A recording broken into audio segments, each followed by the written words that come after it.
Hello, this is Stephen Nojiri, and this is another Tada Genji tradition video. However, this video is going to be a lot shorter and a lot different than the usual videos. As the viewers are aware, my usual videos are about 20 to 30 minutes long and are comprised of a series of slides, and then I read the slides and I provide additional commentary. However, I've received some feedback of people asking for something a little more lively. They want something different. So this video is going to be an attempt to provide something a little different. It's going to be much shorter, and rather than comprised of slides, it's going to be comprised of a few pieces of video where I'm going to go through my copy of the Kusunoki Kaden and the new book, Samurai Traditions of the Tada Genji.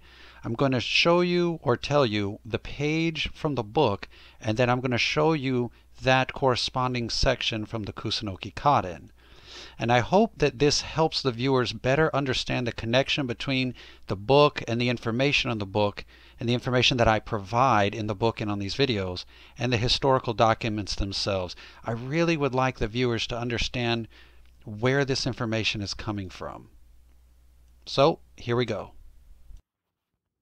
So this is the Niso Daigo teaching. You can see right here where it says Niso Daigo method. This is the chart. This is found on page 110 of the book. And let's turn the page here. What we see over here is where it's discussing Ashikaga Takuiji being susceptible with the gate of the ear, and then it discusses what is the gate of the ear. And over here it is the section where it's talking about Nita Yoshisada being susceptible to the gate of the eyes, and then it discusses what that means, the gate of the eyes. And then here we have the 16 attack method, or the method of the 16 attacks, which is attacking the 16 different personality types. Again, this starts on page 110 of the book, and you can just see as we flip through here, it just method after method, it lists the different personality types and how to deal with them.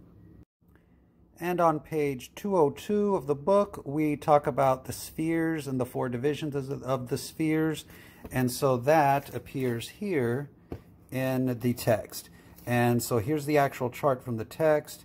And then this section here actually starts the circle conspiracy. And we'll talk about that in a second. And so that section about the circle plot on page 141 starts here. And then basically what we see is it just goes and goes and goes. And all that section that I summarized and put into the book from 141 on, it just keeps going and going and going. Again, no pictures or anything. It's just this teaching. On page 137, you have the method of the arising of a leader at the root of the army. And then on page 138, it becomes the killing the enemy without open conflict. That is here. So that section starts here, and then here you get into that killing the enemy without open conflict section. And then as we look at it, we can see, again, no pictures, it's just all text. Over here, here's the part about the sort of the morality officer, and then the tactician. Then over here we have the scout. It says ears, eyes, officer, which is scouts. And then as you keep flipping, etc., you know, it would be the rest of the section. Here on page 203, you have the 5 divine powers section. And the 5 divine powers are broken up into, you know, power, like power of the Tao, which is broken into the method, laws of a lenient government, achieving harmony and freedom of choice, etc. So here it is in the actual text, 5 divine powers broken into their section. The first one, the powers of the Tao. There we go. And then, so essentially, same as always, no pictures. It just goes and goes and goes and goes and goes. But it's all translated in the book.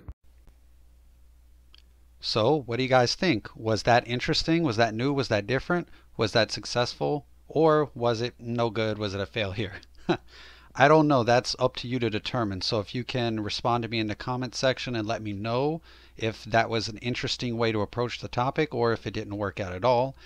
But that, hopefully, what it provided you was a better idea or better insight into the process of working with and handling these old documents. And really drive home the point that all of the information that is in these videos and in the new book, it comes from these documents. So you'll see, you know, if you have the book, you can see the translation in the book, but then you've also seen in video exactly where that information comes from, how that information actually looks in the original source. And then you can understand how these original sources, the actual documents themselves, from that we can produce these translations, right? And then once there's translations, the translations can be studied. And once they're studied, they can be compared and contrasted to the translations of other documents. And then when you study and compare and contrast these different documents together, you obtain and develop a more complex and deeper understanding of the teachings. But it all starts with the documents. So that's why I really wanted to show the documents and where in the book the document corresponds to the original document. So hopefully that worked. On the left side of the page, of the screen, you can see the little red arrow, Samurai Traditions of the Tada Genji. That is the cover of the new book. All right, so let me know in the comments if you thought that this video was helpful.